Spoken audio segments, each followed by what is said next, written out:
Today I'm going to review this piece for Universal Swords.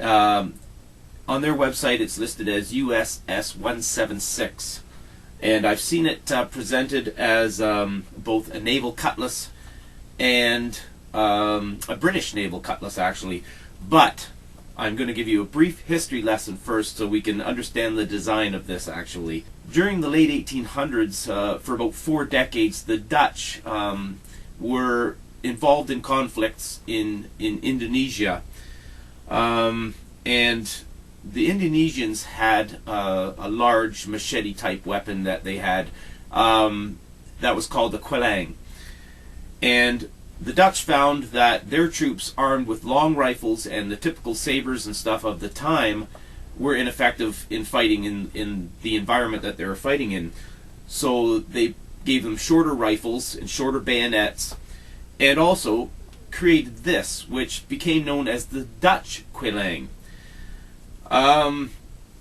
So they were basically 24 or 28 inch blades, and I believe both versions are available from Universal Swords. If you look at historical pieces of the Dutch quelang, you will find that this is an almost exact duplicate. Here's an example of some historically.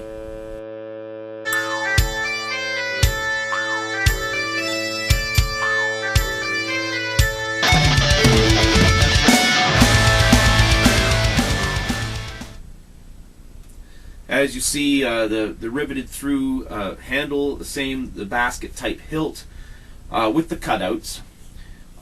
This leather scabbard for this sword is very, very thick and durable. It's got a good brass shape on the end. Very thick cowhide loops for your belt, and actually very well made and presented quite historically actually. The sword itself, of course, high carbon steel. The blade has it's got a black rust resistant finish on it. I believe the originals were probably just blued, like rifle bluing, but this is much more durable than bluing. This would not have to be reblued and oiled like a rifle or what the historical example would be. The same goes for this sheet metal type basket hilt, which again is historically accurate for this piece. It is coated as well, and the handle is wood. It is of course full tang. As you can see, the spine of the blade comes right through to the end, so full tang is real full tang. So anyway, this has a fuller, about 2/3 of the blade, a clip on the end of the blade. This is, as I said, and as I demonstrated, historically accurate for this blade. There is some confusion about naval use for it because during around the time of the First World War, say 1917 or so, the U.S. started making a model sword, cutlass, naval cutlass basically, for troops that was exactly identical to this. They exactly copied this design from the Dutch quelang. The only difference in most of the examples are these cutouts in the guard are not there. So if you see one that looks exactly like this and it hasn't got the cutouts, it's probably not a Dutch quelang, it's probably a US model 1917 naval cutlass, which they continued to manufacture right through World War II and were issued right up to about 1950, I believe. And because there's a lot of them don't have typical markings of forge markings and stuff, it's very difficult to tell the difference between the US models and the Dutch quelang models.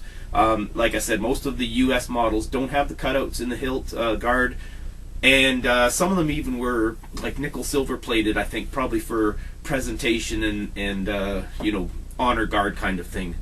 But anyway, this is a really well manufactured piece. I would have no qualms about taking this out and using it in the bush, machete style. It's a great looking piece. The scabbard for it is very impressive. This is my favorite part of this sword actually, is the way this scabbard is manufactured. It's been riveted. It's got brass and copper rivets through it. It's really brilliant. Nicely stitched on the back. This is a great quality piece. I'm so impressed with the quality of this and the historical accuracy to the Dutch Quelang that I'm really happy to have this one. I did a little bit of cutting with this a while back, and I'll add a little clip of my my cutting with it here, so you can have a look. US S176 from Universal Swords.